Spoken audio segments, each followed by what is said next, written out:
फक्त माझ्याशिवाय कोणाचंही कुठल्याही तत्वाचं अस्तित्व नाही आणि ती सगळी तत्व मीच निर्माण केलेली आहेत. बरं, मग आत्म स्वतःच्या मायेच्या प्रभावानं या भूतमात्रामध्ये एका दृष्टीने जर पाहायला गेलो आपण, हा दृष्टिकोन बदलून पाहिला नाही तर मग सगळीकडे आपल्याला तो मायाच दिसेल. आणि जर संतांची कृपा झाली तर त्या भगवंताचं अस्तित्व आपल्याला वा या राजा होता. आणखी एक काय वाढले आपल्याला, काकडा स्पेशलिस्ट आहेत ना आमच्या राजाराम बाबा, काकडा स्पेशलिस्ट. तर खरंच पाठ अख्खा काकडा पाठ आम्हाला वाचून म्हणता येत नाही आणि त्याचा चढ पाठ असं.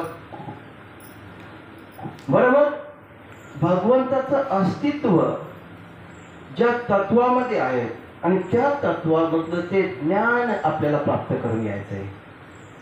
अध्यात्म ज्ञान नित्यत्व तत्व ज्ञानार्थ दर्शनम येतत् ज्ञानम इति प्रोक्तम अज्ञानम यदतो अन्यथा. श्रीमद भगवद्गीतेमध्ये हा श्लोक आलेला आहे.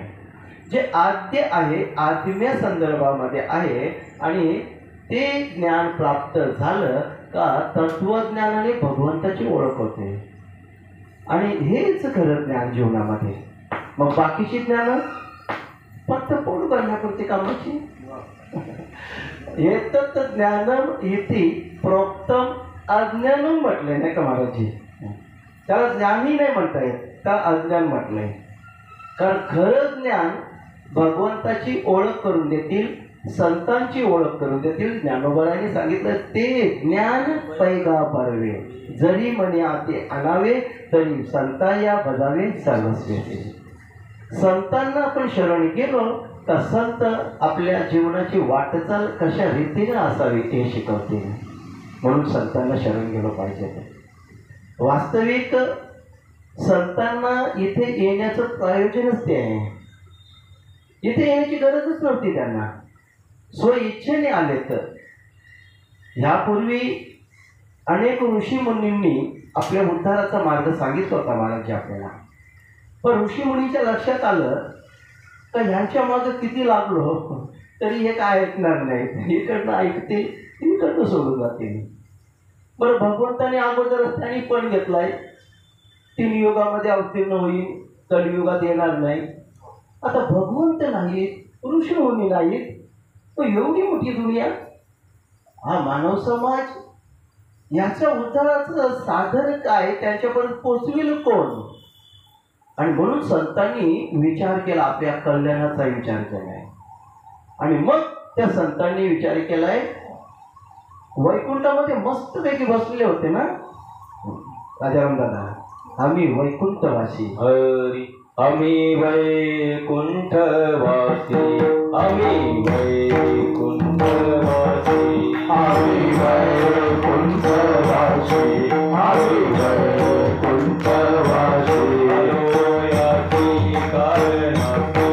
अयोयाची कारणासी, अयोयाची कारणासी, अयोयाची कारणासी, अयोयाची कारणासी.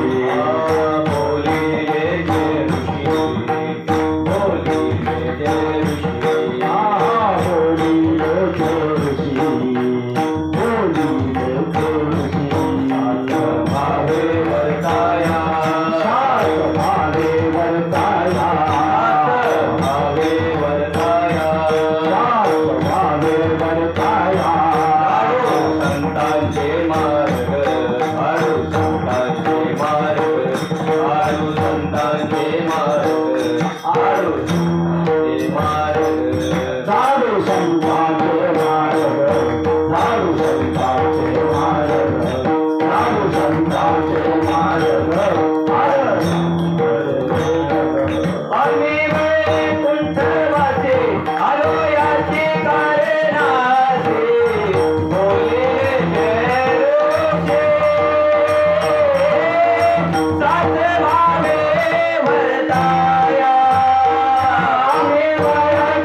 संतांनी हा विचार केला, आम्ही जर गेलो नाही तर हे बुडणार भवसागरामध्ये, यांना कोणीतरी दिशा द्यायला हवी, त्यांना कोणतरी मार्ग दाखवायला हवा.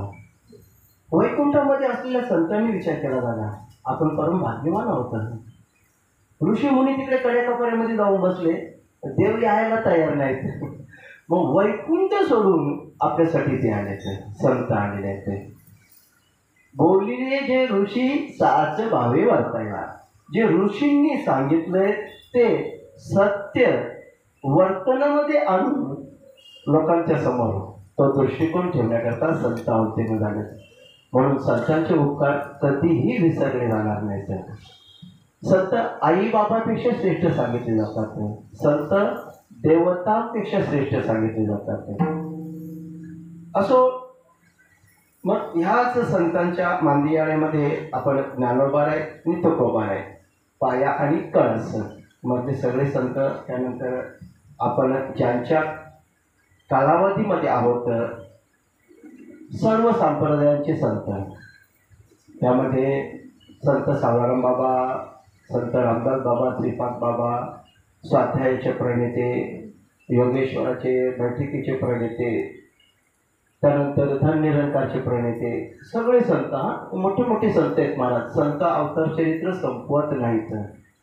आणि म्हणून आम्हाला परमार्थ हे शिकवतंय, कोणाही जीवाचा न घडो मत्सर वर्म सर्वेश्वर पूजनाचे.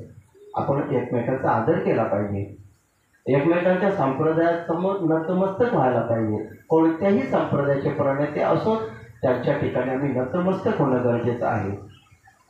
असो, वाटतं तेवढं सोपंही नाही, पण प्रयत्न तर नक्कीच केला पाहिजे.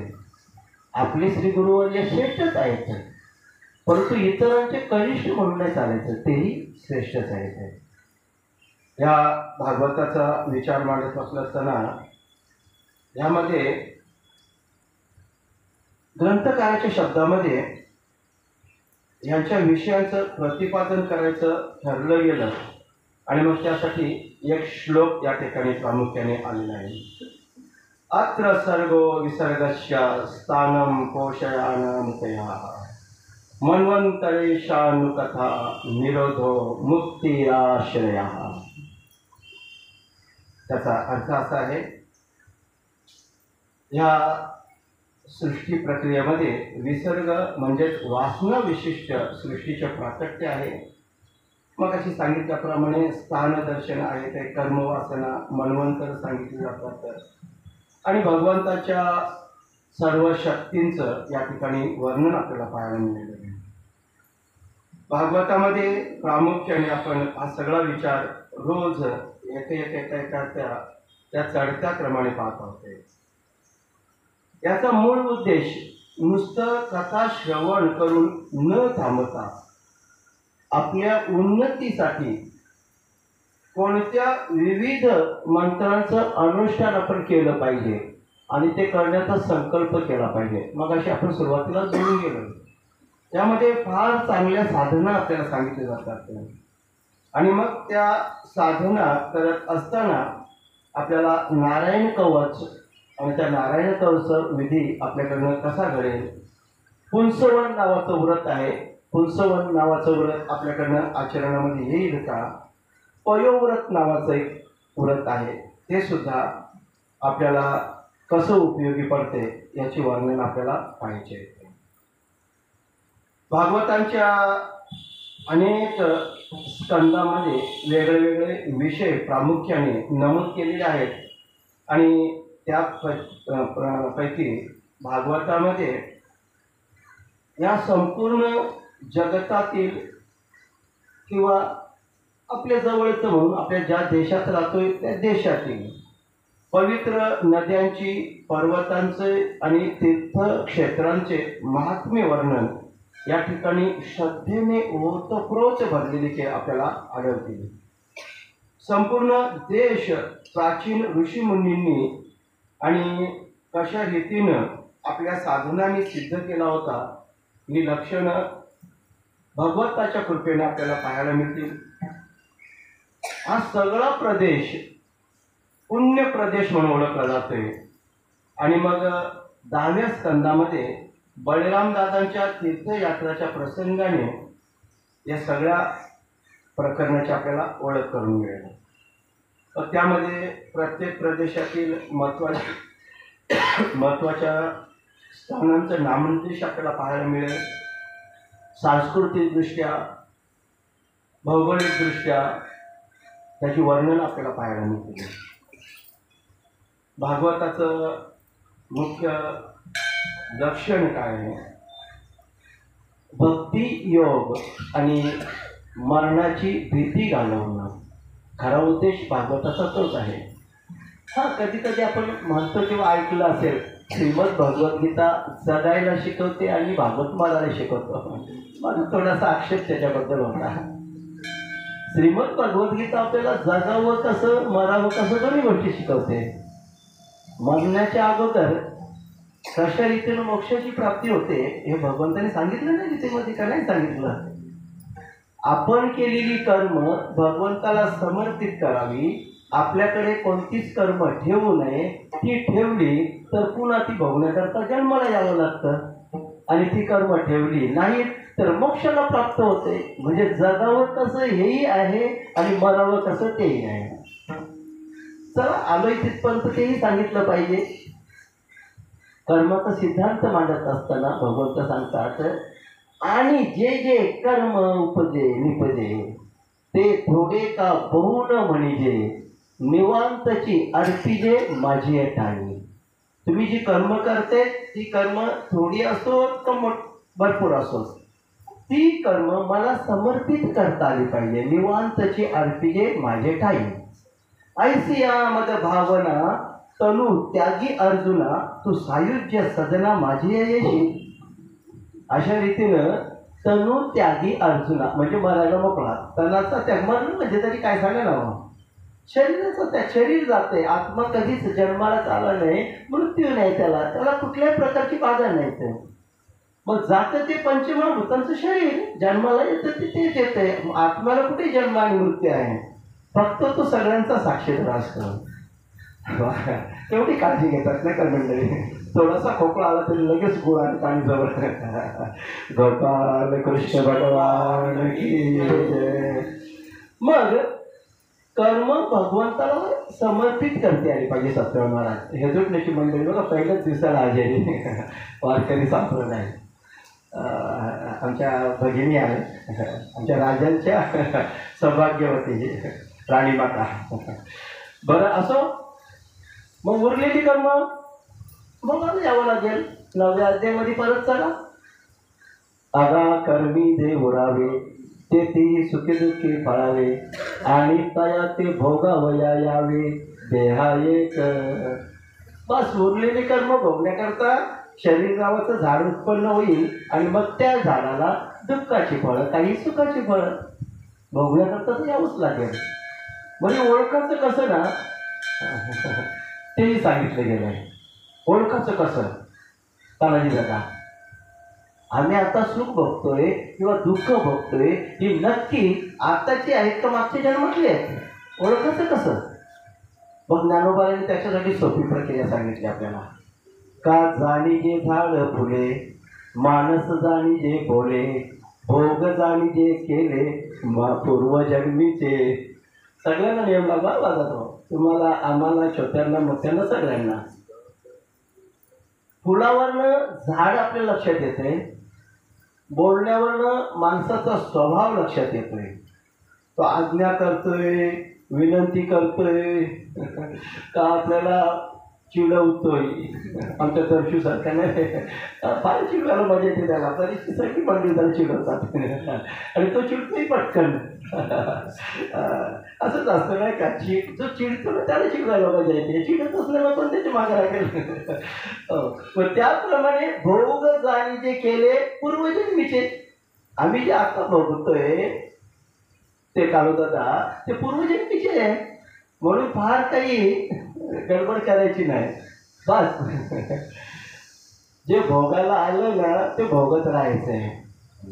भोगतो घडी संचिता वाचून करावे ते मनी समाधान. म्हणून मनी मानू नये खेद म्हणावा गोविंद वेळोवेळा. बस त्या भगवंताचा स्मरण करावा. भोगत राहायचं. ठेविले अनंते तैसे चिरावे चित्ते असो द्यावे समाधान. दुःखात समाधान कसं समीकरण जुळेल? नाही होत ना. दुःखात समाधान कोण राहील? हो, राहता येतं. आम्ही नेहमी एक उदाहरण देतोय. हप्त्यावर घेतलेलं वाहन धंद्यासाठी, आणि मग ते वाहन जोपर्यंत हप्ते फिटत नाही तोपर्यंत रात्रंदिवस मेहनत करतो ना माणूस. कोणत्या साखरपुड्याला काही लग्नाला नाही माहीत होतं अजिबात नाही. धावत ते रवय सगळं आपल्याला बसायला जाणं वगैरे 4-4 चक्रा.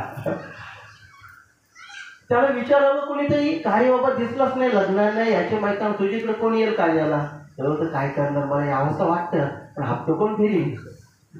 बापूस होता तो पिन झाला. तुझा बापूस काही येणार नाही, म्हणजे मलाच प्यायला लागतील ना. असंच आहे ना. हो, सांगा दादा, ते हप्ते आपल्याला फेडावे लागतात.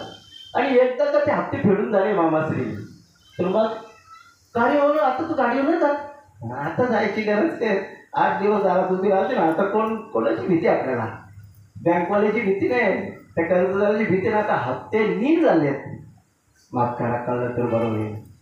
हे भोगाचे हप्ते आपण भोगायला तत्पर असलो पाहिजे. कुरकुर नाही करायची. उलट भगवंताला सांगा, वा काय माझ्यावर कृपादृष्टी आहे व तुमची, माझ्याकडनं हप्त्याची फेड करून घेताय तुम्ही. नाही तर शिल्लक राहिली तर परत ना मलाच कदाचित त्याच्यावर परत चक्रवाढ व्याज सुद्धा लागू शकेल. आणि मग किती वेळा जन्म यावे नित्य व्हावे फजित. 84 लक्ष योनीमध्ये नुसतं एकदा नाही येऊन भागत नाही का महाराज? एक योनी कोटी कोटी फेरा. महाराज फार दुरावस्था आहे, फार दुरावस्था आहे. आणि मग हे सगळं आपल्या वाट्याला येऊ नये म्हणून आपण भगवत मार्गाला लागलो पाहिजे. भगवंताच्या जन्माचं लीलांचं वर्णन आपल्याकडनं घडलं पाहिजे. आणि नाही घडलं ते वर्णन तर कमीत कमी श्रवणाच्या माध्यमातून बस. पण ह्याकरिता ज्ञानोबाने सांगितलेलं पसायदान फार महत्वाचं आहे. ज्ञानोबांचं पसायदान, जे खळांची व्यंकटी सांडो तया सत्कर्मी रती वाढो. भूता परस्परे पडो मैत्र जीवांचे दुरितांचे तिमिर जावो. विश्व स्वधर्म सूर्य पाहो. जो जे वांछिल तो ते लाभो. प्राणी जात ज्ञानोबांची संकल्पना पाहावं. इथे जे खळांची व्यंकटी सांडो, जे खळ आहेत, दुष्ट आहेत, वाईट प्रवृत्तीचे आहेत, त्यांच्यातील त्यांना संपवणं नाही महाराजजी. रघुनाथ भाऊजी त्यांना संपवणं नाही, त्यांच्यातले ते दुष्ट विचार संपवणं आहे. आणि मग ते दुष्ट विचार संपले तर सत्कर्माकडे त्यांनी प्रवृत्त व्हावं. आणि एकदा का सत्कर्मामध्ये ते प्रवृत्त झाले तर त्यांना दुश्मन कोणीच नाही. भूता परस्परे पडो मैत्र जीवांचे परमेश्वरजी. हो, मैत्रीचं नातं त्यांच्यामध्ये दृढ हो. आणि म्हणून भूतेकर महाराज, मी कधी थोडंसं राग मानू नका. आता आपण जे हिंदी भाषिकांमध्ये काही आलेत ना, विश्व का कल्याण हो, धर्म की जय हो, अधर्म का नाश हो, आपल्याला तशी म्हणण्याची गरजच नाही ना. तसं एकामध्ये त्याच्यापेक्षा मोठं मागितलं. मला माफ करा, द्वेष नाही. आता गंमत अशी आहे, त्यांच्यापर्यंत पसायदान पोचलं नसेल सत्यवान महाराज, म्हणून ते असं म्हणतात. ज्ञानोबाने ते सगळं अगोदरच सगळं टाकलेलं. रोजच्या रोज आपण पसायदान करतो इथे. बरं, चला, केवढी तरी गोष्टी आपल्याला या ठिकाणी पाहायला मिळतील. आणि अशा ह्या भागवतामध्ये एकूण 12 स्कंद, आणि 12 स्कंदामध्ये काय काय कशा पद्धतीने आहे याचं विश्लेषण आपण, कारण वेळ फार महत्त्वाची आहे. आपण 4 म्हणजे 4लाच. मग कोणी असतील नसतील, असतील त्यांच्यासह, नसतील त्यांच्याशिवाय. कारण ही एक सवय आपण चालू केली पाहिजे. 10 ते 12चे कीर्तन पावणे 11 शिवाय चालू होत नाही. मग ते सत्याचं असो का खाजगी असो, असं कुठे चालतंय का सांगा ना. 7 ते 9ची कीर्तनं पावणे 8ला चालू करते. नाही, वेळ पाळली पाहिजे. आणि आपण असं केल्यामुळं काय होतं, बाकीच्यांना तो नियम वाटतो. आपण वेळेच्या आतमध्ये 10 मिनिटं अगोदर पोहोचलं पाहिजे. आणि ज्यांच्या समोर गुणगान गायचं ते भगवंत आहेतच नाही, पिंपळेश्वर महादेवासारखं देवादी देव या ठिकाणी आपल्या समोर आहेत. इकडे प्रभू रामचंद्र सीतामय्या सहित आहेत. संप्रदायाला दिशा देणारे सगळे संत या ठिकाणी उपस्थित आहेत. आणि या सगळ्यांचं ज्यांच्यामध्ये निवास आहे, भगवंताचा निवास, असा श्रोतृवर्ग आपल्या समोर आहे. मग काय बघा, सोने पे सुहागा असं म्हटलं जात आहे. आणि म्हणूनच एक दोन प्रकार दादा भोले की जय हो घ्या. ते पवित्र श्रावण महिना सुरू झाला. एक माईक तुमच्याकडेही आहे. असं आपल्याला जे कानाला गोड वाटेल अशी भजनं या बरोबर दादा, या मागे नाही थांबायचं. तुम्ही आम्ही खेळी मिळी सगळ्यांना आपलंच वाटलं पाहिजे. सगळेजण सामील व्हायला पाहिजेत. सांगणारा कोणीतरी वेगळा आहे, वारकरी संप्रदायाचा आहे, मग भागवतच, मग त्यांच्यात असं काहीच नाही.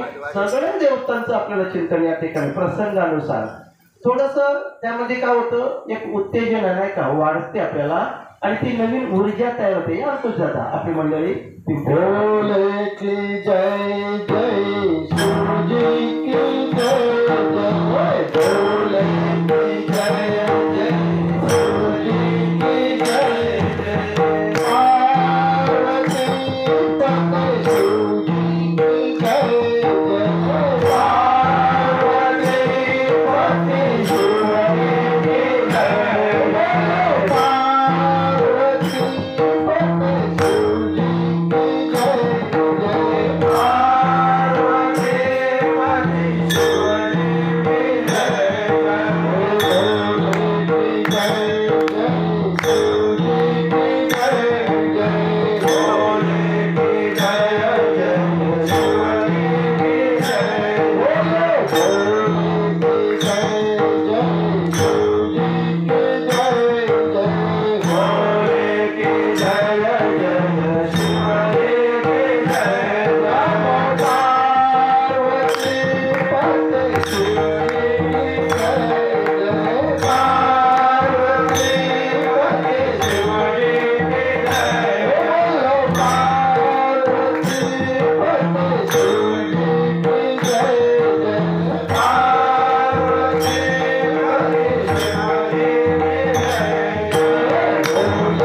पार्वती पते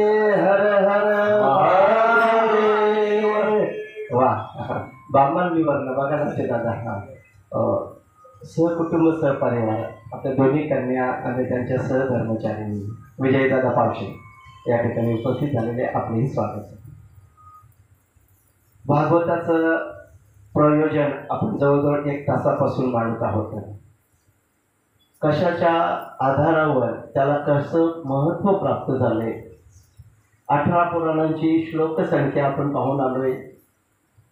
बरीचशी वर्णन आपण सविस्तर पाहिलेली आहेत. या ठिकाणी देवर्षी नारदांची भक्तीशी भेट कशा पद्धतीने झाली आता आपण सुरुवात करत आहोत. महात्म्य आहे भागवताचं. अजून तसं पहिल्या स्कंदामध्ये आपण प्रवेश केलेलाच नाही. आपल्याकडे दिवस भरपूर आहे, सविस्तर आपल्याला म्हणता येईल. देवर्षी नारदांची भक्तीशी झालेली भेट या प्रकरणामध्ये जगाची उत्पत्ती, सत्यस्थिती, विनाश ज्यांच्यामुळे आहे ते आध्यात्मिक, अधिदैविक आणि अधिभौतिक तीनही तापाच्या पलीकडे असलेले भगवान सच्चिदानंद रूपाय विश्वोत्पत्त्यादि हेतवे तापत्रय विनाशाय श्रीकृष्णाय वयं नमः. तीनही तापांच्या पलीकडे असलेले सच्चिद आनंद स्वरूपामध्ये असलेले भगवान श्रीकृष्ण आणि त्या श्रीकृष्णाला वंदन करता येते. शौनकादी ऋषी सतत ज्यांची वाट पाहायचे, नैमिषारण्यामध्ये साधना करणारे शौनकादी ऋषी आणि श्रीगुरु सूत मुनी त्याचं आगमन कधी होईल आणि आपल्याला जे न ऐकलेलं पुराणातील, ग्रंथातील, वेदातील सार कसं त्यांच्या मुखातून ऐकायला मिळेल ते सतत जे चिंतन करत असतात. त्याप्रमाणे या ठिकाणी सुरुवात तर अशी आहे. आपल्याला शुकदेवांची कथा तर माहीतच आहे. 12 वर्ष गर्भामध्ये राहिलेले शुकदेव यांच्या जन्माच्या 2 कथा आपण प्रसिद्ध आहेत नाही का. एकतर शिवपार्वतीचा संवाद चोरून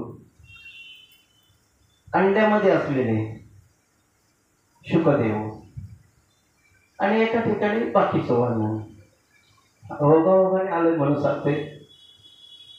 बाबा अमरनाथ यात्रा ज्यांनी केली किंवा ज्यांना माहिती आहे, बालताल, पहलगाम 2 रस्ते आणि काश्मीरचं टोकच.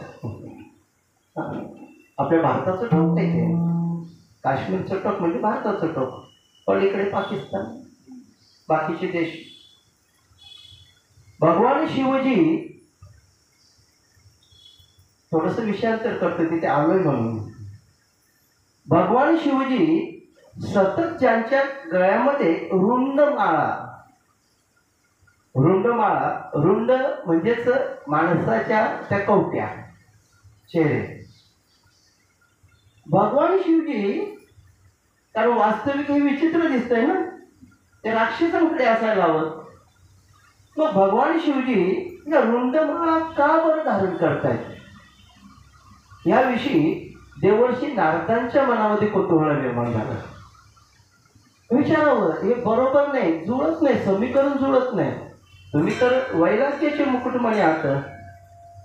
सगळं असताना शिव भोळा चक्रवर्ती, त्याचे पायी माझी जी भोळा चक्रवर्ती आहेत ते, एवढं असताना ते वैराग्य धारण करतात, अंगाला भस्म लावतात. भस्म हुती रुंड माळा, हाती त्रिशूळ, नेत्री ज्वाळा, गजचर्म व्याघ्रांबर, कंठी शोभे वासुकी हार. पण इथे त्या वासुकी हाराबरोबर त्यांच्या गळ्यामध्ये रुंड माळा काय? कुतूहलता निर्माण झालेली. आणि मग कोणी त्याचं उत्तर कशा पद्धतीने देईल आपापल्यापर्यंत, त्यापेक्षा ज्यांनी धारण केलं त्यांनाच विचारावं. देवर्षी नारद या भगवंताच्या दर्शनाकडे कैलास पर्वताकडे निघालेले आहेत. श्रीमन्नारायण नारायण नारायण नारायण श्रीमन्नारायण नारायण हरि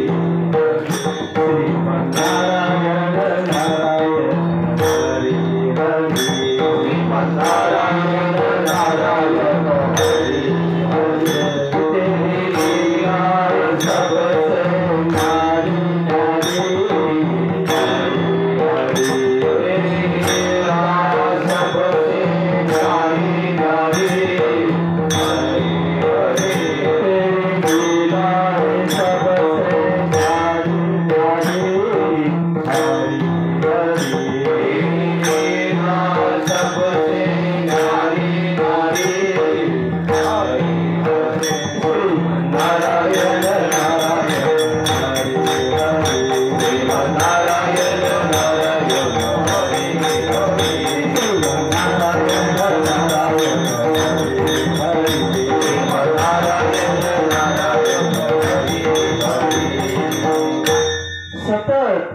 म्हणतं ज्यांच्या खांद्यावर तो ब्रह्मविणा आणि मुखामध्ये नारायणांचं नामस्मरण आहे असे देवर्षी नारद कैलासाला पोहोचले. ते कुठे आहेत भगवान शिवजी? शिवजी बाहेर होते. ते थोडंच कुणाला सांगून जातात, आपल्यासारखे थोडेच आहेत. इकडे चाललोय तिकडे चाललोय आणि हिमालयाला आले तरी निघाले. पार्वती आणि मैया एकट्याच होत्या. देवर्षी बसावं, कसं आगमन झालंय? काहीतरी असेल, तुमच्या चेहऱ्यावरचा भावच सांगतोय काहीतरी कुतूहल आहे, कुतूहल आहे. नाही नाही असंच येणं होतं. नाही नाही तसं तुम्ही येत नाही कुठे, कारणाशिवाय नाही. आपल्या भाषेमध्ये तर मोकाट्यांचं काम थोडंच आहे. काहीतरी कारण असावं लागेल आणि ते कारण जग या शिवाजी महाराज या सांगत आहेत. मग सांगा की, सांगा तुम्ही आईसाहेब एवढा आग्रह करताय तर सांगतोय.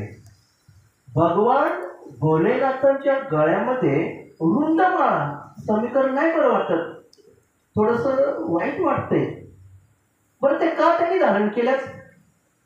तुम्ही पत्नी आहात त्यांच्या, आणि पत्नीपासून पती काही लपवत नाही, फक्त म्हणायचं असतं ना.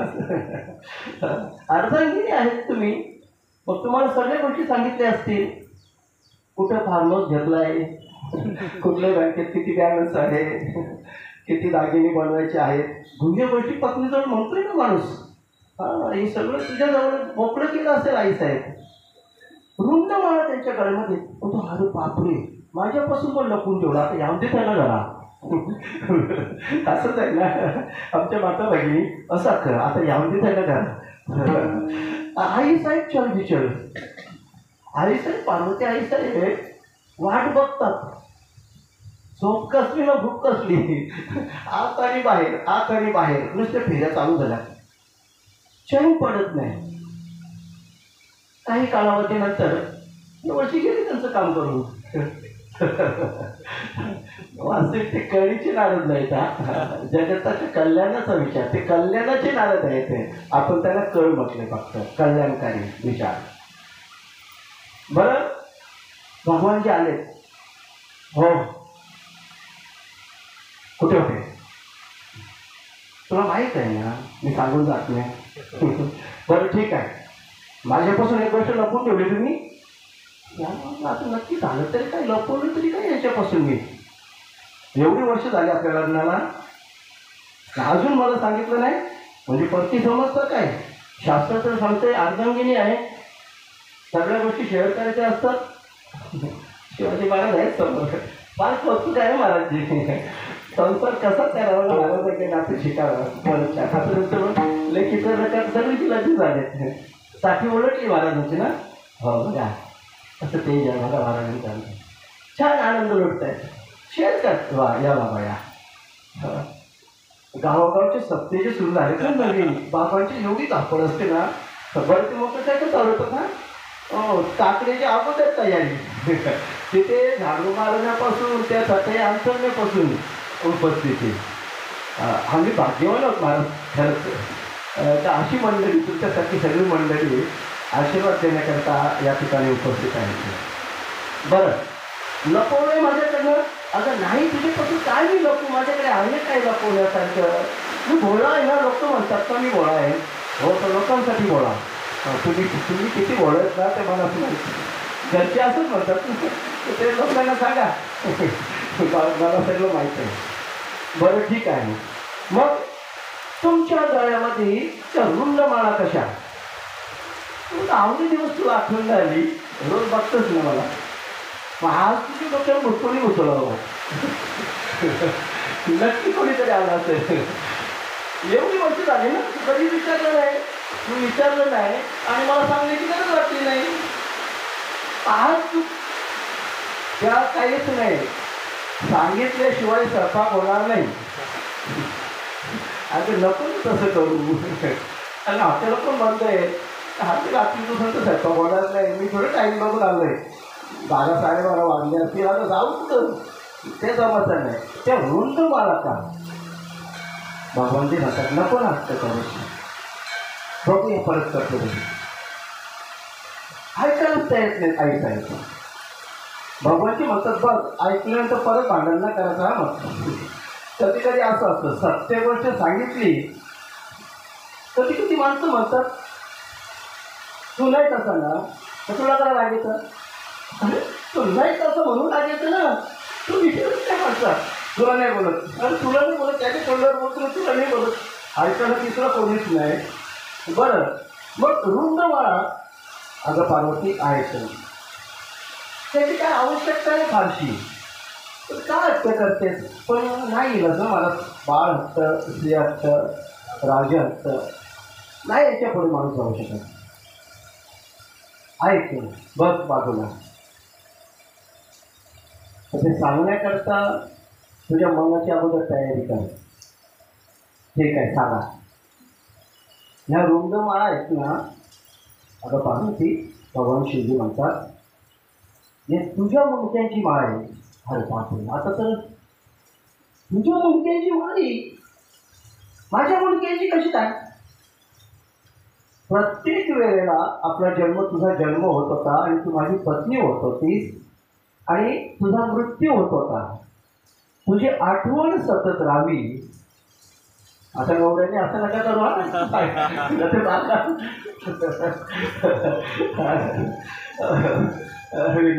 बाजूला करूया की तुझी आठवण मला सतत राहावी म्हणून प्रत्येक जन्मातली तुझं अस्तित्व संपल्यानंतर तू मृत्यू पावल्यानंतर तुझ्याच मुंडक्यांची माळ आहे दुसरी कोणची नाही. आता आणखीनच ताप वाढला. म्हणजे प्रत्येक वेळेला आपण जवळ होतो तुम्ही पती होते मी पत्नी होते हे ठीक आहे मग मी मारत होतो ना तुम्ही मला जगत होतं म्हणून तुला सांगत होतो जास्त भानगडीत पडू नको असंच असतं. थोडं थोडं थोडं थोडं खरं सांगायला गेलं तर पार मुळा सांगतो पार मुळा खरून देतात. बरं मग तुम्ही अमर होते याचा अर्थ आणि मी मरत होतो. मग तुमचा कसला प्रेम माझ्यावर प्रेम असतं तुम्हाला कसं मरून दिलं असता. मला नको अमर करायला नाही पंचायत आता. बरं मग मग तुम्ही अमर कशाने होत होते सांगायलाच पाहिजे. अमर कशी झाले तुम्ही. आता हे कुठं सांगावं तुला. एकांत पाहिजे जिथे कोणीच नसेल. तुला त्या अमर होण्याच्या कथा जर ऐकायच्या असतील तर तुला अमरनाथ यावं लागेल. म्हणून जाऊ मला ते फक्त ओघाडणार. अमर होण्याची इच्छा पण नाही हो काय करणार. अमर होतं आपण आम्ही तर वाटच पाहतो. संत सावळाबाबाने आपली भागवताच्या अगोदर भीती घालवते ना हे ऐकण्याच्या अगोदर बाबांचं वाक्य नाही ना असायचं तुम्ही ऐकलं असेल. आपली वळकटी भरून ठेवायची वारीची नाही. वारी वारी जन्म ते वारी बस मरायला तयार असलं पाहिजे. काय भीती राहिली. बरोबर त्या कथा ऐकण्याकरता तुला एका गुह्य ठिकाणी गेलं जाईल आणि मग त्या ठिकाणी तुला त्या कथा ऐकता कोणी ते ज्ञान ऐकता कामा नाही. अग्निदेवतेला आज्ञा दिली नेली मैयानं पहिल्यागामच्या रस्त्यानं. शिवकोडीनं हे आपलं बालताल नंतर झालं मिलिटरीने बनवलेला रस्ता. पारंपरिक मार्ग तोच आहे पहिलगाम. मग त्या गुहेमध्ये नेलं. अग्निदेवतेला आज्ञा केली गेली इथे असलेला प्रत्येक जीव त्याला बाजूला करायचं आहे. तू प्रज्वलित हो. काहींच्या अंगाला झळ लागेल काही मरून जातील तिथे कोणीच राहता कामा नये. कर्मधर्म संयोगाने भगवान शिवजींनी जे बसायला आसन ठेवलं होतं त्याच आसनाखाली एक अंडा होता. भगवान शिवजी या अमर झाल्याच्या कथा पार्वती मैयांना आईसाहेबांना सांगत होते आणि तू हुंकार द्यायची असं सांगितलं गेलं. आणि हुंकारी देता देता देता देता आईसाहेबांना झोप लागली आणि त्या अंड्यामधला जीव त्याने विचार केला अरे मला तर ऐकायचं आहे. आईसाहेबांच्या हुंकाऱ्या थांबल्यात मग मी हुंकारी दिली पाहिजे. तू हुंकारी देऊ लागला. भगवान शिवजी ध्यानस्थ आहे ते सांगत आहेत कथा. त्यांना वाटलं पार्वती आईसाहेब हुंकारी देतात. कथा संपली. आईसाहेबांना जाग आली. आता काय करायचं. शिवजी म्हणतात आता तर ऐकली. हो ऐकली पण खोटं सांगून चालणार नाही. मध्ये डुलकी लागली हो जराशी. डुलकी लागली मग हुंकारी कोणतेच होता, शोध घेतला पाहिजे. आणि आता भगवान शिवजी जर क्रोधिस्त झाले तर कोणीच वाचू शकत नाही. तिसरा डोळा उघडला तर त्या अंड्यातून तो जीव बाहेर निघाला. तो जीव अंड्यातून निघाला आणि एका पक्ष्याच्या रूपानं, त्या पोपटाच्या रूपाने, शुकाच्या रूपानं तो पळू लागलाय. भगवान शिवजी त्याच्या मागं मागं धावतात. पळा पळा कोल पुढे पण येतो.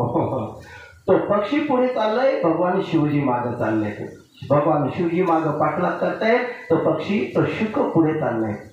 आश्रय स्थान पाहिजे म्हणून काय करावं, कोणाचा आश्रय घ्यावा म्हणून त्यांनी या व्यासांच्या पत्नीच्या, त्यांना जांभई आली, तिथून जात असताना त्या जांभईच्या माध्यमातून या शुकाने, त्या पोपटाने त्यांच्या उदरात प्रवेश केला.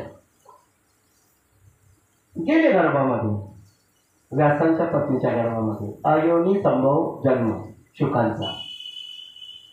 बरं, तिथे गेल्यानंतर आईसाहेबांना जाणवलं पोटात काहीतरी कळ आली ना. आता पोपट पाहून पोटात घुसल्यावर नसलेले कावळे जरी पोटात ओरडायला लागले तरी आपण चलबिचल होतो, कावळे ओरडतात सांगतो. तर तो तर खरोखरचा पोपट शिकलाय. गणेश बाबाजी मागणं आलेले आहेत. व्यासांना पाहिलं, व्यासजी माझा शत्रू इथून पळून गेलाय, तुम्ही पाहिलं का? व्यासजी म्हणतात कोणीच नाही, शत्रू तर पाहिलंच नाही. आणि तुमचा शत्रू?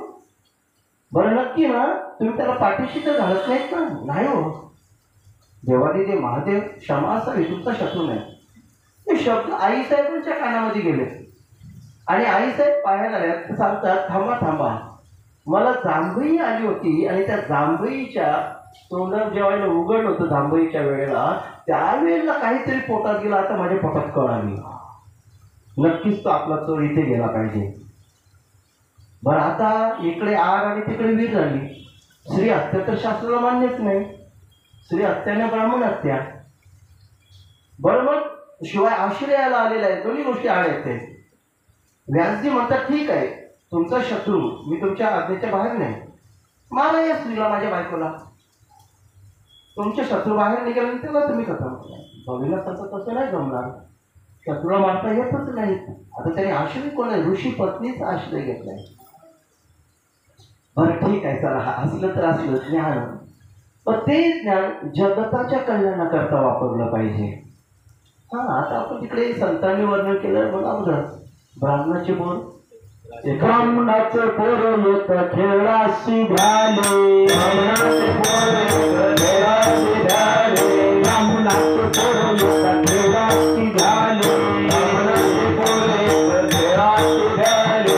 12 वर्षाला पाल रे, 12 वर्षाला पाल रे, 12 वर्षाला पाल रे, 12 वर्षाला पाल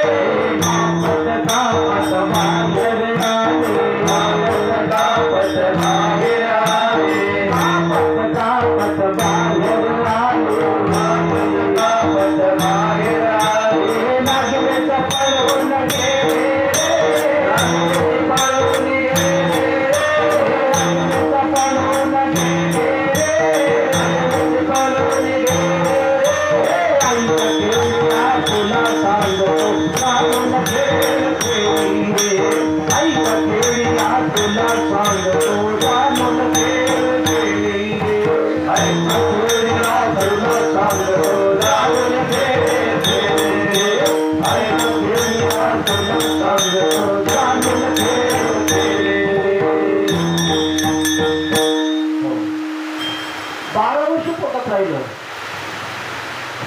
होईल आपण त्या अनेक होता.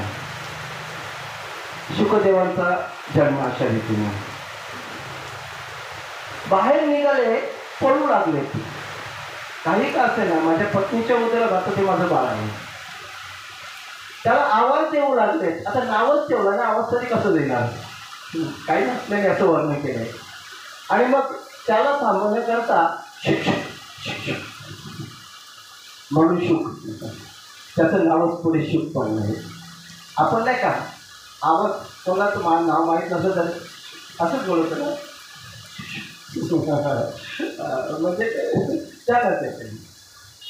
आपल्या पुत्राच्या विरहाने दुःखित झालेले व्यासदेव त्यांच्या मागं निघाले.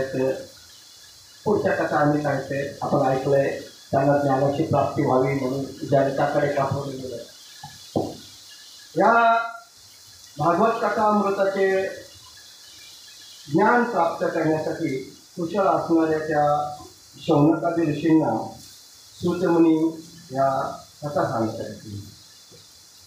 शौनकादी त्यांना म्हणतात सुतमळताना, अज्ञान अंधकार नष्ट करण्यासाठी लागणारे ज्ञान आपल्या ठाई कोट्यावधी सूर्याच्या तेजाच्या बरोबरीचे आहे. ज्ञान कोट्यावधी सूर्याच्या तेजाच्या बरोबर असतं. अज्ञानाचा काळोखच एवढा महाराज गडद असतो. त्या गडद अंधकारामध्ये ज्ञानाचा सूर्य तोही कोट्यावधी सूर्य उगवत नाही ज्ञानाचे, तोपर्यंत ते नष्ट होत नाही. ते मग आम्हाला असं अमृत पान करा की ज्यामध्ये भक्ती, ज्ञान आणि वैराग्य प्राप्त होईल. अध्यात्मामध्ये तिन्ही गोष्टी असणं गरजेचं आहे. भक्ती, ज्ञान आणि वैराग्य. नुसती भक्ती असून चालणार नाही, त्या भक्तीकरिता जोडीला ज्ञानही असावं आणि ज्ञान आणि भक्ती झाल्यानंतर वैराग्यही असावं लागतं. वैराग्य नसेल तर त्या निकृष्ट वाटतात. त्या उत्कृष्ट वाटण्याकरता वैराग्याला विशेष महत्त्व शिवाजी महाराज नाही का. असं बरं, मग या मोहमायातून सुटण्याकरता ज्या ज्ञानाची गरज आहे आणि कलियुगामध्ये मनुष्य प्राणी या शौनकाधिकांचा प्रश्न आहे, बहुधा आसुरी प्रवृत्तीचाच असणार आहे. शौनकाधिकांचं म्हणणं आहे.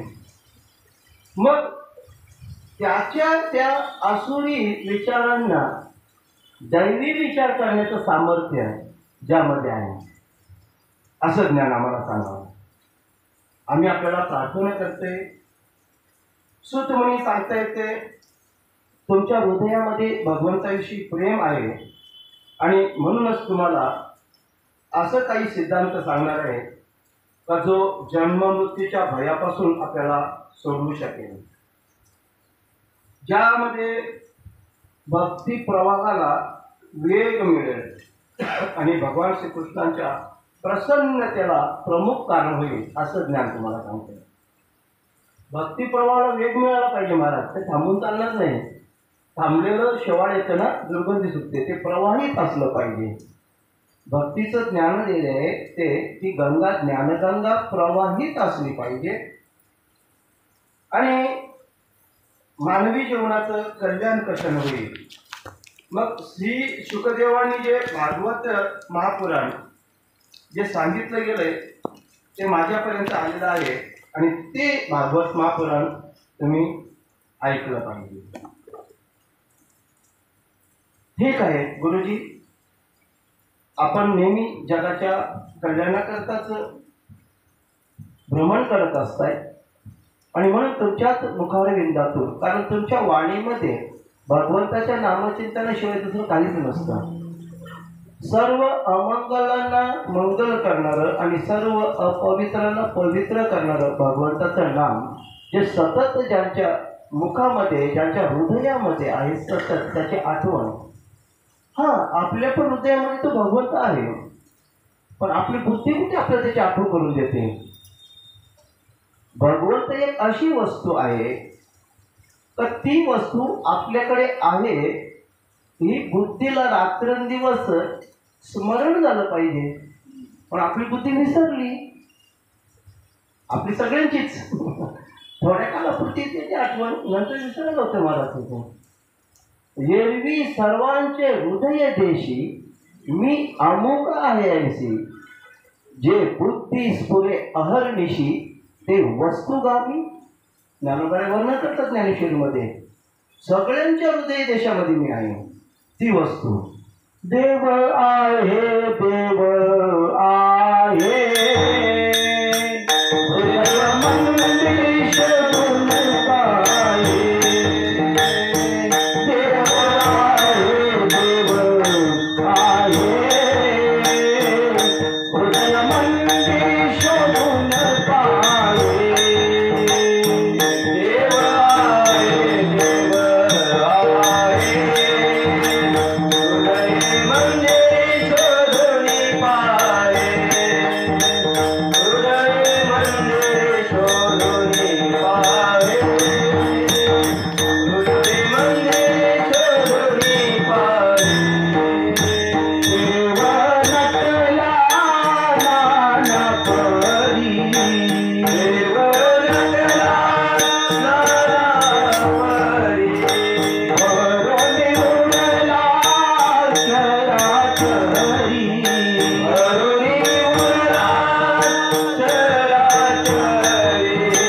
भरलेला आहे. विठ्ठल जळी स्तरी भरला, रीता ठाव नाही उरला. सर्वागती राम देहादे एक, सूर्य प्रकाशक सहस्र राशी. सुतमुनी या शौनकादिकांना सांगायला लागले ते. ऐका बरं, शुकदेव सांगतायत ते. नैमिषारण्यामध्ये कथा सांगत आहेत की मला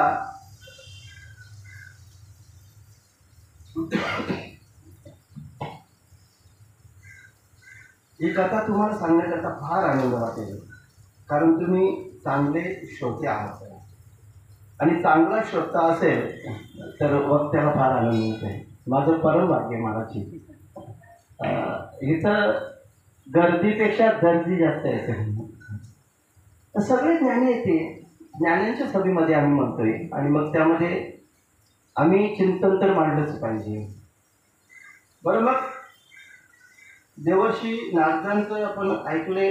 नारदांना जो ज्ञान ज्यांच्यापासून प्राप्त होता, शुकदेवांना जो ज्ञान प्राप्त झालाय, आणि मग त्यांच्या मार्फत ते पुढं पुढं कसं सरकलंय हे आपल्याला पाहायचं आहे. सुतमुनी सांगतायत, शुकदेवांनी मला त्यांचा एकनिष्ठ शिष्य म्हणून माझी नेमणूक केली. आता सुतमुनीकडे कथा सांगायला सुरुवात झाली. कोणाला? शौनकादिकांना, त्या नैमिषारण्यामध्ये. ते मी तुम्हाला सांगणार आहे. ते भक्तिपूर्ण कथानक एकांतात मला जे त्यांनी सांगितलं, माझी एकनिष्ठ भक्तांच्या यादीमध्ये माझं नाव होतं. आणि निर्मल अंतकरणाचे असलेले 4 जे महात्मे, ज्यांना सनत, सनंदन, सनकादिक हे जे 4 जण आपण वर्णन ऐकून आले. ते म्हणे बद्रिकाश्रमामध्ये एकदा देवर्षी नारदांना भेटले. सनकादिकांनी नारदांना पाहिलं आणि एकदम त्याला आश्चर्याचा धक्का बसला. देवर्षी नारद आणि चिंताग्रस्त, एखाद्याची अमूल्य वस्तू चोरांनी हिसकावून न्यावी आणि त्या वस्तूसाठी त्याची तळमळ व्हावी, अशा प्रकारचा भाव देवर्षी नारदांच्या चेहऱ्यावर. ह्या सनकादिकांना बरं वाटलं नव्हतं. त्याने त्यांना थांबवलंय, विचारलंय, देवर्षी आपण कुठून आलात? आम्ही एवढ्या घाईघाईनं पळत कुठे चाललात? अहो, आपल्या चेहऱ्यावरचा भाव आम्हाला सांगतोय तुम्ही व्याकुळ आहात. तुम्ही सगळ्याची आसक्ती केली, सोडलेली आहे. आसक्त आहात तुम्ही, आणि कशाला चिटकून नाही तुम्ही. असं असताना तुम्हाला नाराज होण्याचं कारण काय? तुमच्या चेहऱ्यावर चिंता असण्याचं कारण काय? आसक्ती विरहित पुरुषाला असं पाहणं आम्हाला तरी बरं वाटत नाही, आणि तुम्हालाही ते शोभत नाही. आसक्ती विरहित आहात ना, मग तुमच्या चेहऱ्यावर आनंदच असला पाहिजे. टेन्शन कशाला आणि आट्या कशाला? नाही. मग देवर्षी नारद त्यांना सांगायला सुरुवात करतात, आपण ज्या पृथ्वी तळावर राहतोय ती पृथ्वी पवित्र आहे, पावन आहे, सगळ्यांचं भरणपोषण करते, सगळ्यांना सांभाळते ना ती, चांगल्यांनाही वाईटांनाही. सगळ्यांच्या भरणपोषणाची जबाबदारी सर्वांना अन्न देते ना ती, सगळ्या जीवांचा सांभाळ करते. आणि असं मी त्या पृथ्वी मातेला चांगल्या प्रकारे तिचं माझ्या डोक्यामध्ये विचार आला होता. आणि मग त्या पृथ्वी मातेचं प्रदक्षिणा करावी, तिला वंदन करावं, आणि म्हणून मी निघालो. पुष्कर, प्रयाग, काशी, गोदावरी, हरिद्वार, कुरुक्षेत्र, श्रीसंगम, रामेश्वरम, सेतुबंध, हे सगळं तीर्थक्षेत्र फिरत फिरत फिरत मी निघालो होतो. पण जिथं थांबावं, जिथं मनाला आनंद होईल असं एकही ठिकाण मला भेटलं नाही. तर जिथं थोडंसं थांबावं, साधना करावी, आपली मनशांती होईल, असं ठिकाण मला सापडत नव्हतं. या कलियुगाच्या प्रभावानं सर्व पृथ्वी दुःखीत झालेली मला आढळली. जिथे जाईन तिथं दुःख, दुःख आणि दुःखच. मग या दुःखाचं कारण काय होतं? तर कलियुगामध्ये तर्क राहिलं नव्हतं, कलियुगामध्ये पावित्र्य राहिलं नव्हतं, कलियुगामध्ये दया दान नावाची वस्तू शिल्लक राहिली नव्हती. असली तर ती किंचित, आणि किंचित असली तरी त्याचा दिखावा फार, बॅनरबाजी, दयावान, काय कोणीच बरं नाही का मला आपली वाणी अपवित्र परमेश्वर जे असतात तिकडे. ते महाराज आपण पाहतोय नाही कसं तिकडे फिरत असताना ते राहिलेलं नाही. आणि मनुष्य प्राणी फक्त उपजीविकेपुरता जिवंत राहतोय, बाकीचं ते त्याच्यामध्ये काहीच राहिलं नाही. शिवाजी महाराज उद्या काय, संध्याकाळी काय, परवा काय, ही चिंता माणसाला सतत सतावते. बरं ती चिंता अशी नाही ना, जेवता येतं मग संध्याकाळी काय मिळलो असेल अगोदरच विचारतो. आणि इथे तर संपूर्ण समोर आले, ते संतुष्ट हो ना. तोंडातले भजे संपले नाही तर बोलतो संचय पण असत ते भजे, संचय पनीरचं बनवा. माणूस सतत महाराजचे म्हणजे उपजीविकेकरता जगतोय. वास्तविक जीवनाचं उद्दिष्ट त्याचं वेगळं आहे. देवी दिला देह भजन कोंबटा, परंतु त्याने थिंक बिग त्या भला आणखी काना मात्र जोडला आहे व्याकरणाच्या भाषेमध्ये बालाकडे. मग त्याने स्वतःच्या डोक्यानं देवी दिला देह भोजन गोमटा हे समीकरण त्याने स्वतः लावून घेतलं. बरोबर. अहो तो उपजीविकेसाठी धडपड करते आणि त्यामुळं उपजीविका मिळवण्याकरता त्याने सत्याची कास सोडली. आता तो असत्याच्या मागे लागलाय. माफ करा महाराज, आम्ही कीर्तनकार घरातून लेट निघालो तरी सारखं ट्रॅफिक मध्ये अडकलो होतो. बोलू नाही काही गोष्टी, पण बोललोही पाहिजे. आम्हाला पण त्याची चक्रात बसली पाहिजे ना महाराज. आपल्याला काय मोबाईल दिली काय एवढं खोटं बोलायची. आता ते बरं आहे, मोबाईलवरच्या मॅपवर लगेच समजतं गोवा खराब होतं का खोटा होतं. अशी स्मार्ट फोन आहेत आमच्या साडीसारखी, दक्षसारखी. बरं ना पप्पा, महाराज घराच्याच निघला ना तू, रस्ता अख्खा मोकळा दाखवता. अरे अरे असंच आहे मग महाराज. चोर पकडला जातो ना पटकन, त्याला बसले जागेवर नाही का सचिन भाऊ दिसतं ना पंडित दादा. आता खोटे बोलण्याचे दिवस संपले. खरं बोला माणसाने, कारण काय उपजीविका पुरते ना. आणि तो उपजीविकेकरता त्याने असत्याची कास धरलेली आहे. माणूस त्यामुळं आळशी झालाय, मंद बुद्धी झालाय.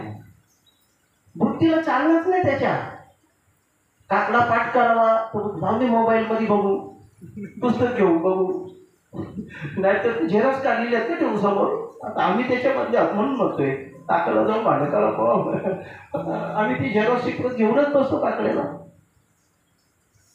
गायनाला विचार करतो कशाला तू मागं लागायचं. आपण जर पाठ करायची मोबाईल खोलाचा ठेवला माटकोर, कधीच मागवायचं थोडासा शिकवायचं फोन तिथं. माफ कराही वस्तुस्थिती आहे. पाठांतर नाहीच, पाडे नाही, बाळाकडे नाही, काय नाही. आळशी झाला माणूस, मंदबुद्धी झालाय. आयचं मिळावं लागत नाही. त्याचा परिणाम असा झाला का तो भाग्यहीन झालाय. कारण कर्माचं आचरण त्याच्याकडे हवं तसं होत नाही.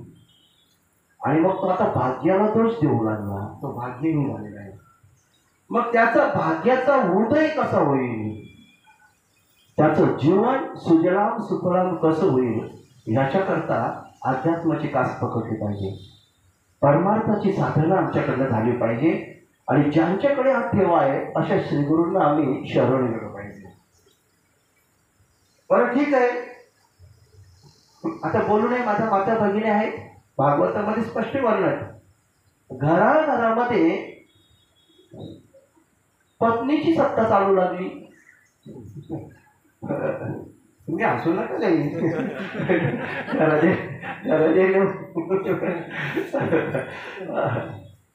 त्याला कारण आहे. ऐकावा, भगवंत कलियुगामध्ये ही सगळी सत्ता त्या मायेच्या हातामध्ये येऊन बसले. आपण काय अपवाद नाही महाराज, राजा दादा चिंता करू नका. ही माया कोणाची आहे? त्याची आहे. भगवंताच्या अंगीभूत असलेली माया जशी सावळी असते, तिचं प्रकटीकरण करावं अशी ती माया भगवंताने, आणि तिची या सृष्टीची जबाबदारी तिच्यावर दिली. ऍग्रीमेंटच केला ना. पॉवर ऑफ इंग्लिश शब्द नाही, कारण माझं शिक्षण नाही म्हणत तेवढं. बरं ठीक आहे, अजून सोपं करून सांगतोय. लग्न झाल्यानंतर प्रत्येक पुरुष तिला आपला वाटेकर आणि समजावं करावं, पण ती केळी काय अर्धांगी नाही ना ती. मग तिला सांगतात ह्या कपाटाच्या चाव्या, ह्या तिजोरीच्या चाव्या, हे बँकेचं पासबुक, अमुक मित्राला एवढे उसने दिल्यात, अमुक नातेवाईकाला एवढे दिल्यात. सगळ्या बघी गोष्टी ना तिथं. बरं, लग्नाच्या अगोदर नॉमिनी म्हणून आई वडिलांचं नाव असतं की भावा बहिणीचं, ते बाद होतं. आता नॉमिनी म्हणून तिचं नाव, इष्टची वारसदार ती, सगळ्याची वारसदार ती. तिच्या अधिकारामध्ये सगळं चालायला लागलं. मग ती सांगते आता तुम्ही मधींना बोलायचा. त्याला किती पैसे दिले त्या कामगाराला, त्याला वेळेवर चहा नाश्ता दिला, तुम्ही मधींना बोलायचा, तुम्हाला ना माहिती. हा ते मला माहिती, मी सांभाळतो ना सगळा. मी सत्ता तिच्याच हाती दिली. पती जन्माला माझे उदरी, मी झाली तयाची नवरी, पतिव्रता धर्म पाहावं माझा. ज्ञानोबरांनी जसं वर्णन करावं महाराज त्याचप्रमाणे चाललंय. ते तिच्या अधीन दिलंय, आणि त्यामुळं काय झालं, तिचाच सल्ला तो ग्राह्य धरायला लागला. तर चांगला असेल वाईट असेल, चांगला सल्ला घ्यावा हा, मी तर त्याबद्दल आग्रही आहे. पांडवांच्या बाबतीत नेहमी ज्या वेळा सल्ल्याचा विचार यायचा, त्यावेळेला द्रौपदी आईसाहेबांचा सल्ला घेतला जात होता. नीट ऐका महाभारत, मग कळेल. द्रौपदी आईसाहेबच त्यांना सांगायच्या. चिंता करायला लागले तर द्रौपदी आईसाहेब, अरे कशाला चिंता करायची, त्याचं चिंतन करूया. असं त्याचं चिंतन केलं तर तो आपल्याला सगळ्यातून पार करेल. आतापर्यंत इतिहास आहे ना, मग आता कसा मला तो सोडेल, म्हणून त्याचं चिंतन करूया. बरं ठीक आहे. महात्म्यांचे आश्रयस्थळ, तीर्थक्षेत्र, नद्या, इथे परधर्मीयांचा वावर वाढला. ज्यांना काही देणं गेलं नाही, फक्त रोजीरोटी, उदरभरण. आपण आजही महाराज ठिकाण नाही करत, काशी सारख्या पवित्र ठिकाणी गेलो ना, आजही हातात पुस्तकं घेऊन फिरणारे वेळे अनेक ब्राह्मण आपल्याला दिसतील. निम्म्यापेक्षा जास्त काही येतच नाही, पुस्तकं घेऊन पोट भरण्याकडे. ब्राह्मण पण आहेत का नाही देव जाणो, नाही का ब्राह्मण देवता, आपण माहित आहे सगळ्या गोष्टी. संतांनीच वर्णन केलं हो, पोटासाठी संत झाले कलित बहुत, वेशभूषा करतील आवारला जाईल, पोट भरण्याचं साधन. काय करावं म्हणून मला चिंता आहे. संस्कृती नष्ट झाली, देवालय मोडकळीस आली, त्याकडे कोणाचंही लक्ष नाही. आपण भाग्यवान आहोत, जीर्णोद्धार काही पावित्र्य आहेत नाही का, खऱ्या अर्थाने मंदिर. शतकोटीकर्त्यांच्या भाषेमध्ये मंदिर, आपण माझं वेळ व्याख्या सांगून आलोय, वेळ सरकत आहे. बरं चला पुढे. मग सिद्ध पुरुष कोणी शिल्लक राहिला नाही, योगी शिल्लक राहिला नाही. तयारी केली त्यांनी योगाची, सिद्धीची, पण तिथे गेलो तर परत मायाच्या आहारी गेले. एसी शिवाय तेच राहत नाही, काजू बदाम शिवाय ते खात नाहीत. त्यांना बुलेट प्रूफ जॅकेट लागायला लागले, ते गोल्डमॅन झाले. त्यागाला गेले, भोगाच्या बाजू लागले, साधना शिल्लक राहिल्या नाही ते. आणि जसं काही या कलियुगामध्ये आपण सगळंच काही माणसाने त्या आपण म्हणतो ना का वेशीवर टांगावर सगळं सगळं सगळं सदाचारहीन झालेली लोक पाहिली तुम्ही. आणि मग या कलियुगाचे दोष आणि त्या दोषामुळं पृथ्वीवर संचार करत असताना भगवान श्रीकृष्णांच्या लीला ह्या ज्या ठिकाणी संपन्न झाल्या त्या यमुनेच्या तट्यावर मी जाऊन पोहोचलो. देवर्षी नारदांनी ते सुतमुनींना सांगितलं आणि सुतमुनी नैमिषारण्यामध्ये शौनकादी ऋषींना सांगत आहे. त्यांना यमुनेच्या तटावर जाऊन पोहोचलेत आणि तिथे एक मोठं आश्चर्य म्हणे मी पाहिले. काय बरं पाहिले?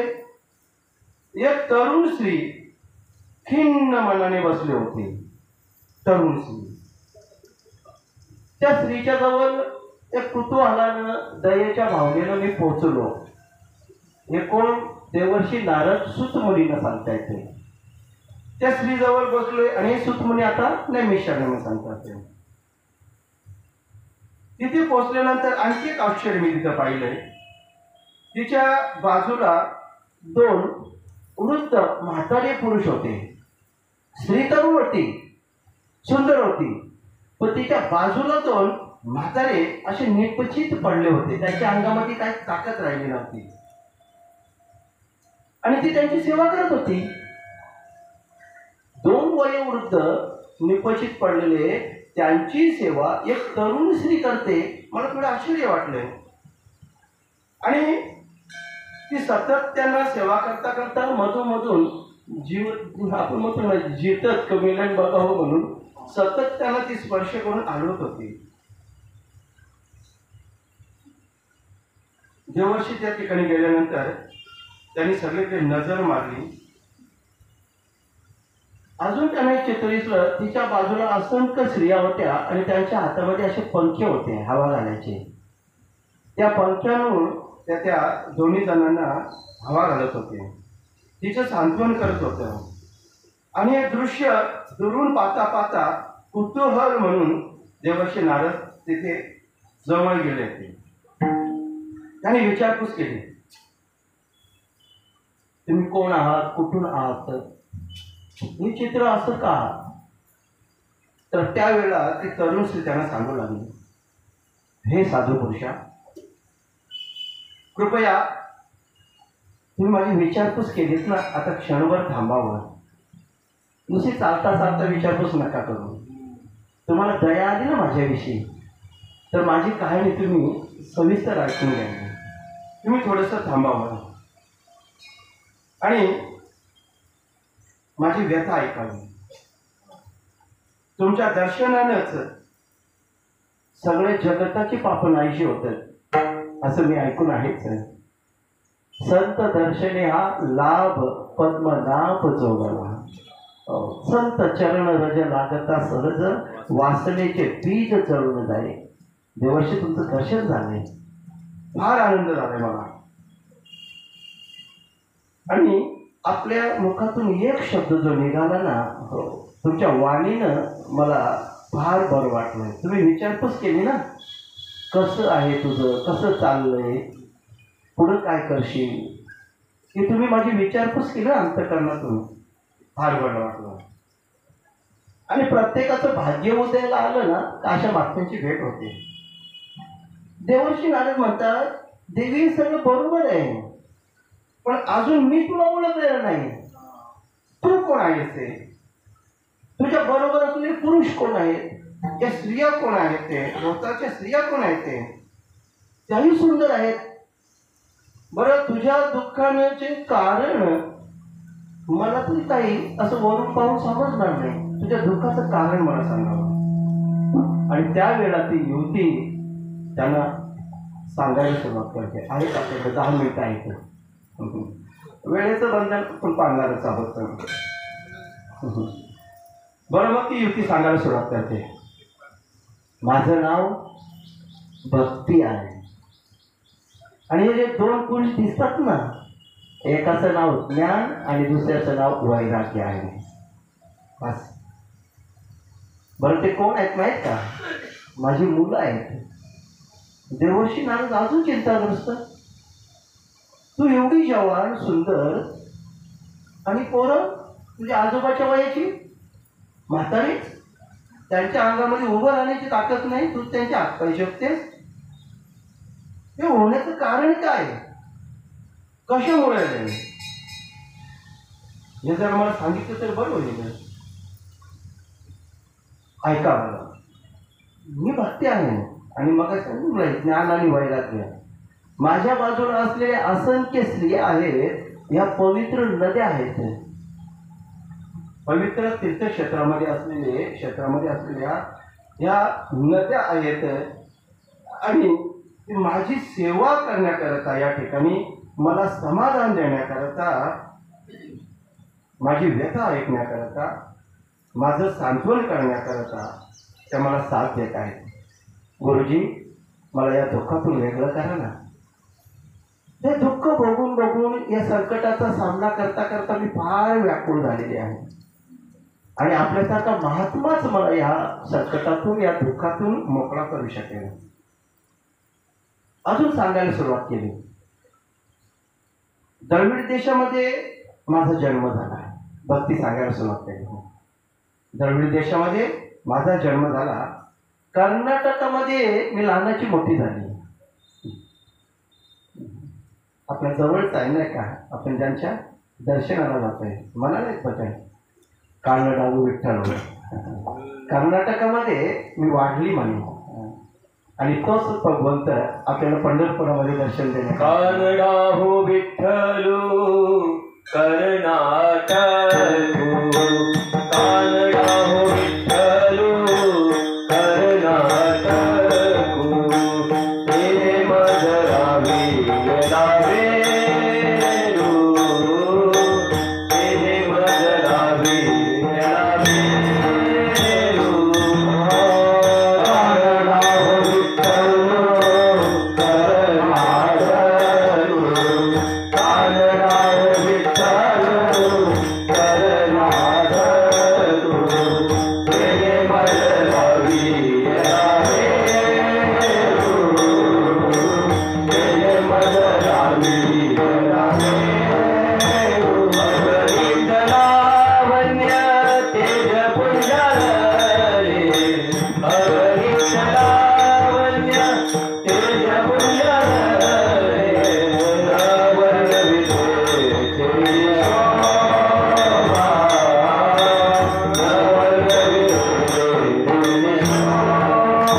ते मजरावी लावे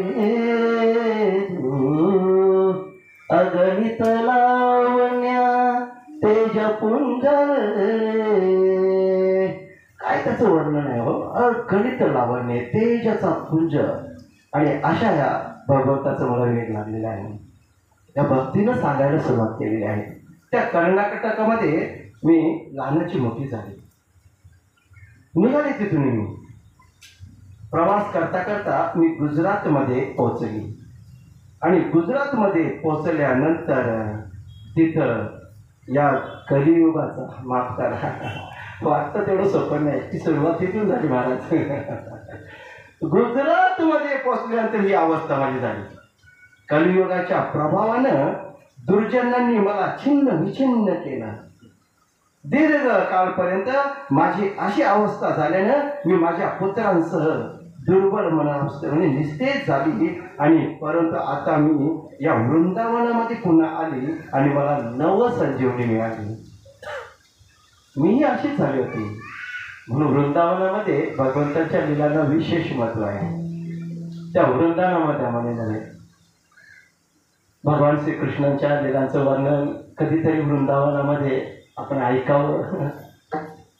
फार काही लागत नाही हो, आपण सर तिथे यात्रा करता करता आपण ते 2-4 दिवस करू शकते. आपली वेळ झालेली आहे. मस्त श्रीकृष्ण गोविंद हरे मुरारी धून घेऊया, आणखी एकदा तर तुम्हाला चांगली धून आठवली तीही घेऊया आणि आजच्या कथेला आपण तिथंच स्वल्पविराम देऊया. सगळ्यांच्या चरणी नतमस्तक होतो. असाच आशीर्वाद देण्याकरता आपण या ठिकाणी रोज याल. पवित्र तीर्थक्षेत्र श्री पिंपळेश्वर महादेव मंदिर आणि या पवित्र तीर्थक्षेत्राची जबाबदारी स्वीकारणारं भक्तमंडळ खूप उत्साहानं जोमानं आपली आसन व्यवस्था, आपली चहा पाण्याची व्यवस्था, हे सगळे डेकोरेशन पाहिलं आपण चित्र आणि खरंच आपण सगळेजण भाग्यवान आहोत. तर या पवित्र श्रावण महिन्यामध्ये आपल्याला भागवत महापुराणासाठी आज कथा यावर्षी आपल्याला श्रवणामध्ये कदाचित तुमचं समाधान होईल नाही होईल, परंतु आमचा आटोकाट प्रयत्न असेल भागवत महापुराणाचा आधार घेऊनच आपण पुढचे दिवस आपण कालक्रमण करणार आहोत. ईश्वर करो तुम्हाला चांगलं आरोग्य प्राप्त होवं, चांगलं आयुष्य, उदंड आयुष्य लाभो. नुसतं आयुष्य असं काय, आरोग्य चांगलं पाहिजे ना, 2 तास बसण्याची क्षमता आली पाहिजे. बघा माऊली आमच्या समोर बसल्यात अस्मिता ताई, महाराज मरणाच्या दारातून आलेल्या ताई आहेत त्या, पण भगवत भक्तीमध्ये एवढे लीन होतात ना, त्या गोपीच्या रूपानं आम्ही त्यांना पाहतोय. आम्ही त्यांना लक्ष्मीनारायणाचं जोडत म्हणतात, ते विजय भाऊंना त्यांना. असं सगळ्यांना सुखाची प्राप्ती हो, आपल्या जीवनातील दुःख दारिद्र्य नष्ट होत, आपल्या अंतःकरणातली भीती नष्ट व्हावं, आपल्याला सामर्थ्य प्राप्त व्हावं आणि हाच मूळ उद्देश घेऊन आपण भागवताचं चिंतन करत आहोत. असाच आशीर्वाद आमच्या पाठीशी असावा. 2 महात्मे तर आपल्या पाठीशी आहेतच, त्यांचाही आशीर्वाद. ज्ञानोबाबा आपले आहेत, संत सावळाराम बाबा समोर बसलेले माझे ज्ञानोबा आहे, तुकोबा आहे, नामदेव महाराजजी, स्वामी शिवानंद बाबा, सगळे महापुरुष आणि प्रभू रामचंद्र भगवान, सीतामय्या असे आणि इकडे देवो का देव महादेव, असं सगळ्यांच्या चरणी नतमस्तक होतोय. आणि बोलण्याच्या ओघातून काही चुकीचे शब्द किंवा चिंतनामध्ये काही त्रुटी असतील त्या माफ करा आणि जास्त चिंतन चांगलं कसं होईल या ठिकाणी आमच्या मृदंगाला साथ देणारे आमचे 2 बंधूच वय नाही का, या ठिकाणी वैष्णव आणि दर्श, त्याचे आई वडील भानुदादा दाळासी ताई ह्याही उपस्थित आहेत. आणि आज पर्वणीच आहे नाही का, आमचे भुतेकर भाऊ आहेत, एक उत्कृष्ट मृदंगाचार्य आमचे परमेश्वरजी या ठिकाणी उपस्थित आहेत. आमचे राजादादा आहेत, सपत्निक आहेत, बरीचशी मंडळी, आमचे मोठे मामा. वास्तविक माझ्याही काही चुका आहेत, मी वास्तविक जवळच्या सगळ्यांना जे नेहमीचे श्रोते त्यांना फोन करायला हवं होतं पण नाही केलं, त्याबद्दल इथून जाहीरपणे माफी मागतोय आणि उद्यापासून सगळ्यांना फोन करायला सुरुवात करतोय. राग मारू नका, जे करतील ते त्यांना सगळ्यांना याचे फोन करतोय उद्यापासून. आमचे मामाश्री मोठे मामा नाही तर छोटे मामा आमचे या ठिकाणी उपस्थित आहेत. भागवताची आरती होईल हा नियम आहे आपल्यासाठी, मंडळाने फार छान सोय केलेली आहे. येथे एक लक्षात घ्या, सन्माननीय अतिथी कोणीच नाही तर सन्माननीय श्रोतृवर्ग आहेत. सगळ्यांना आरतीचा मान मिळेल. 5-6 रांगांमध्ये 5-7 ताटं सजवली गेली आणि आपण एकमेकाच्या मागं राहून मस्त काही गडबड करायची नाही. माझा बंधुवर्ग एका बाजूला आणि माझा मातृवर्ग एका बाजूला आणि त्यांच्या मागं त्यांनी 2 वेळा आरती फिरवून झाली, घाई गडबड करायची नाही. 3 आरतीची ताटं आपल्यासमोर आहेत. त्यामुळं मस्तपैकी इथं लड्डू गोपाल जे आहेत, गौमाता आहेत आणि भागवत महापुराण आहे. आपण त्या आरतीचा आनंद लुटायचा आहे. श्रीमद भागवताची आरती आपण आज घेणार आहोत आणि या कथेचा समारोप करणार आहोत. 1 मिनिट, आपण चाल कोणती घ्यायची, नेहमीची असेल तीच घ्यायची का? जय हो जय जी भागवता आरती कर तुझं भगवंता. सगळ्यांनी एका ताळीमध्ये आपण उभं राहावं. सगळ्यांनी उभं राहून व्यवस्थित तुम्ही माईक हातात घेतलं तरी चालतील, बाकीच्यांनी गायकांनी, आणि सगळ्यांकडे ती आरतीची ज्या प्रिंट आहेत त्या द्या. माझ्या माता भगिनी एका साईडला आणि बंधुवर्ग एका साईडला. आपण या आरत्या ओवाळायच्या आहे आणि आपल्या मागं दुसऱ्यांनी ती ताटं त्यांच्याकडे सुपूर्द करायची. जसं जसं पुढे होईल त्याला. हो ठीक आहे, धन्यवाद आल्याबद्दल. सत्यवर महाराज ठीक आहे, वेळेचं हो आम्ही तिकडे येणार आहोत वेळेच्या नंतर थोडंसं. अरे अरे अरे घ्या सगळेजण तयार. आरती आहेत ना, घ्या ताटं सगळ्यांना द्या. मंडळाने फार छान सोय केलेली आहे. अरे या दादा, विजय दादा या पुढे, या सगळ्या अस्मिता ताई या आपण सगळ्यांनी या पुढं, नागेश दादा, मिनाथ दादा, आपले सगळ्यांनी यायचं आहे. अरे या या या सगळ्यांनी. जय हो जय श्री भागवता, आरती करो तुझा भगवंता. जय हो जय श्री भागवता, आरती करो तुझा भगवंता. श्री शुभ होईने परम भक्तीने, नाना परीने काही वेदा हरिकथा. आरती करो तुझा भगवंता. जय हो जय श्री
श्री पंढरीनाथ सद्गुरुश्वर भगवान सद्गुरु वामन बाबा